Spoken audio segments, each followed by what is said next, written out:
go, a big moment in this car's history. 200,000 miles, ladies and gentlemen, 200,000. And you know what you do when you have 200,000 miles? You go for your maintenance. Welcome, it is Cardiologist again.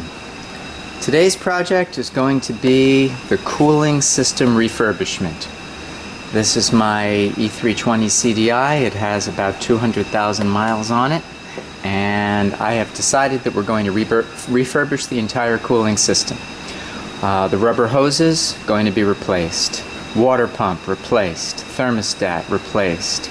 We're going to replace all of the coolant, and hopefully this car will be good for another 100,000 miles. I like to empirically replace the water pump every 100,000 miles. Last thing you want one of these engines to do is overheat. Keep the cooling system in good shape, everything else will be in good shape. To do this job, I've assembled some parts. I start with a new water pump. I've gone with the Graf water pump. This is an OEM water pump, and it comes with a new gasket. Remember that when you use gaskets, you never use any sealant. It's either a gasket or a sealant, never both. This is a nice water pump because it has the metal impeller, and this should last a very, very long time. It comes with this pulley. Since we're talking about pulleys, we're going to need two idler pulleys right over here and here. We're going to need a new belt tensioner over here. May as well put in a new belt. I always go with Continental. I think those are the highest quality belts. And these had to be bought from Mercedes. These are OEM parts. This is the part number for one of the hoses, and this is the part number for the other. Plus, I have some nice Mercedes official coolant, and we're going to use only distilled water. Right here is the Mercedes coolant, and we'll get some good distilled water to go with it. So, let's start the project. Step number one is going to be, I will take off the front splash shield underneath the car, and I'll also take off the engine cover, plastic cover. Okay, the engine cover comes off with T30, and we'll just come in like this and crack these off and take out 9 of them, and then we'll take this off. Okay, so with 9 bolts removed, we just lift off this plastic cover and set it aside and continue on with the work. So now I've also taken off the lower front cover, which is here, and I have that lined up with my other covers. One part I forgot to show you is the thermostat. This is also an OEM, a Waller thermostat, and this will be good to replace as well. So the entire cooling system is going to be renovated. So this is now the view, and you can see that to get to the front of the engine in this car, there's very, very little room. And in order for me to do this best, I'm going to choose to take out this electric fan. That's going to give me some space to work in there and do the things that I need to do. So the next steps will be to remove some parts such that I can get to that electric fan and remove it. And in order for this to happen, what we're going to do is have to remove this bar. So first we get this rubber piece, this weather stripping, it just comes up, and then you'll see that this piece of metal over here is a separate piece of metal. So we're going to remove this screw, and this screw on the left side. We have to take out this little piece. We're going to take out these 2 Torx, as well as this hex in the middle, and over here on the right side we'll take these out, and we'll all keep track of them, and this will give us access to be able to remove that fan. Okay, so these Torx bolts were T30. this was 10 millimeters. All of the others were 10 millimeters. However, this guy in the middle, sorry, right here, this is a little bit shorter of a screw than the other 6, which are a bit longer. So just keep that in mind. Those bolts, 6 bolts a little bit longer, 1 bolt, which is 10 millimeters, a little bit shorter. We'll deal with the torque specs later. Now, you'll see that we'll just have to pry up this plastic retainer. We'll do this on both sides and remove that plastic. Bring this up like this. And there it comes.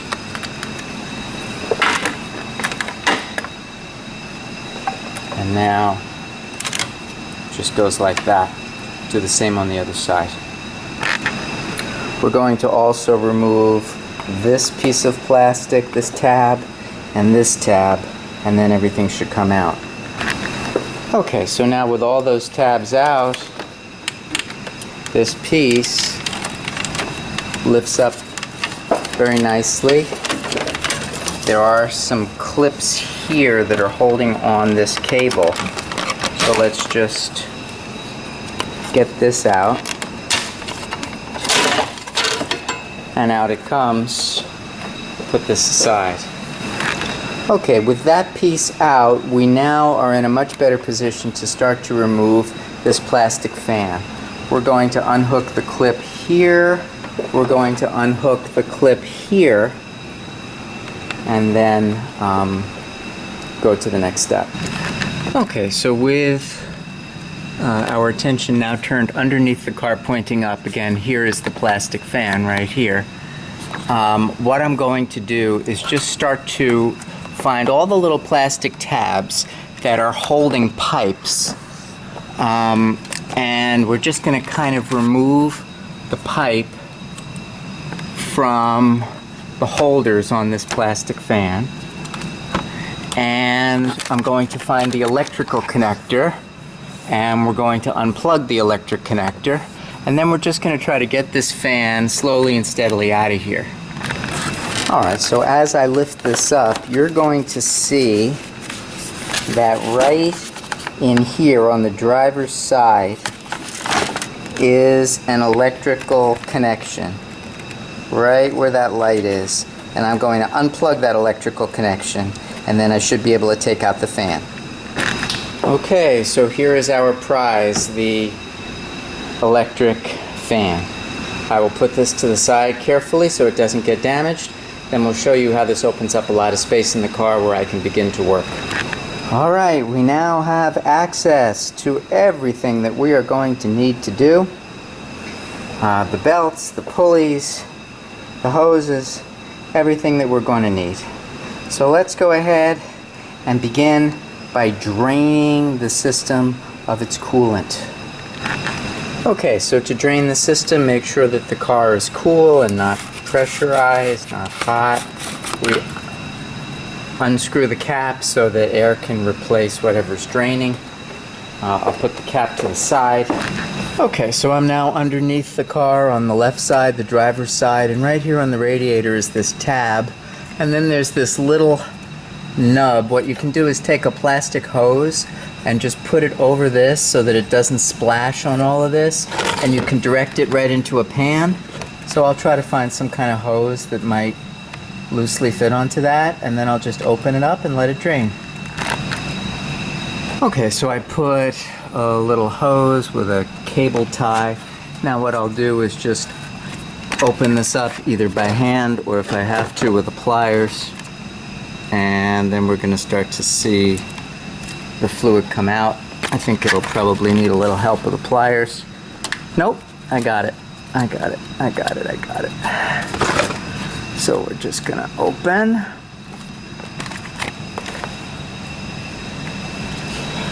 Alright, I guess I do need a pliers after all. And I will get one.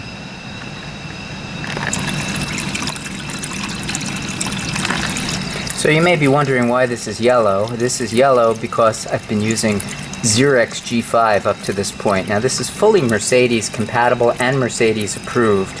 You can see that I've been using it and it has the Mercedes approval And then on the back, it has the Mercedes approval, and if you go on the Mercedes Bevo, it has the Mercedes approval. But a lot of times people will look at the fluids in your car and they'll make a spot judgment. They'll assess whether you've taken good care of your car by the color. Somebody looking at yellow fluid will say, wait a minute, the official Mercedes stuff is blue and this is yellow. And they'll assume that I'm using incorrect stuff, which is absolutely not true. So I could use the Xerox, but for a very small amount of extra money, I've decided this time to go with the official Mercedes blue. Okay, so this seems to be just about done. I've got 6.5 liters draining out. Now I know that there's probably another 2 liters still in the system, but as I open up and remove the pipes, a lot of it will come out. Some of it remains in the heating core, but we're going to get most of it out, and that'll be adequate. It's very clear. This is not the first time I've changed it, so I don't feel that I have to do a full flush. We're going to be good here. Alright, so we're going to be going after some parts. The first thing I think I'll go after is the upper radiator hose. This is a 7mm connector. We'll just unscrew this and we'll try to remove the hose. In order to remove the other end, what we're going to do is come in with the pliers. I don't know that we'll be able to see this very well, but with my finger I'll try to point. This guy right here. We'll come in here with the pliers. We're going to pull this off. It's a retaining ring, and then I should be able to slide out the pipe. Okay, so this is that ring that I was just able to get off, and now with that I should be able to take this pipe and just pull it out. It may need a little bit of assistance, but I want to pull it out. Most important thing is to make sure that I don't damage the radiator itself, which looks like it has a plastic fitting. Okay, so that is the upper radiator hose. We'll get it out from here also. Should be easier from here. I did say should be. Well, I'll put the camera down and I'll just pull a little harder. Just be careful, we don't want to break anything. But these hoses, you ask why I'm replacing them, they still work perfectly fine. But they're 11 years old, they have 200,000 miles of service. You don't want to get stuck on the highway with a radiator hose. After a while, rubber just needs to be replaced. Okay, so this is my old radiator hose, and then I went over to my new one and confirmed that it's exactly the same, and now this is what it looks like when it's out. So very good, one hose out. We still have the lower radiator hose to go. We're going to take out the serpentine belts, we're going to take out the idler arm pulleys, or the idler pulleys. It's going to be great. Okay, so now this is the other radiator hose, and again it has one of these connectors just like the other. We'll take that connector out, we'll pry that out, and then in here there's a connector that goes to the water pump, you know, just like a Mercedes coupling, which is very much like an ideal hose clamp, except German, fancier, better, more expensive. To be able to access this area, I removed this little pipe which goes from the air intake at the front to the air box. I'll put this to the side, and that allows me to get right in there and pull out what I need to. Okay, so I removed this small pipe from one port of the water pump. Now exposes the larger one. We'll remove that, and then we'll be able to remove this hose that's going to be replaced. Okay, so I got that one out, confirmed that the new one is exactly the same, so I know I have the right parts. This is now what it looks like, and I can throw out the old part and continue taking this apart. Okay, the next step is going to be to remove the serpentine belt, and to do that I've got a T60. The T60 goes right underneath this, which is the belt tensioner. You'll see it plug in. You hold it this way, meaning you're pushing it towards the passenger side, and while you're doing that, you just reach across and you pull off the belt. Okay, so on this idler pulley, we're going to take a small screwdriver and just use this to try to pop out the center cap.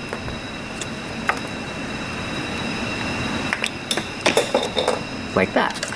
That will expose this bolt, which is a Torx, and we'll take this out.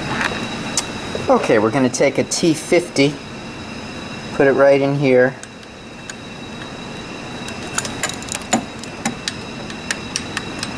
Make sure that it fits snugly all the way in.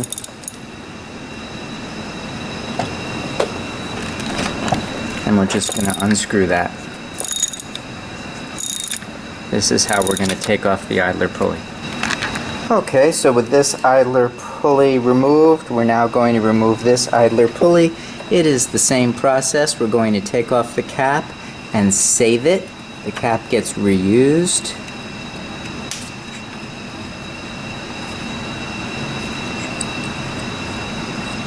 It's kind of hard, but we get it. Okay, and then we're going to take that off with the same T50. Next, we're going to take off the belt tensioner. We're using an E10, that's an external Torx number 10. Here's one screw here. We'll take this out. Okay, so now to expose the second mounting screw, I've put back in my T60.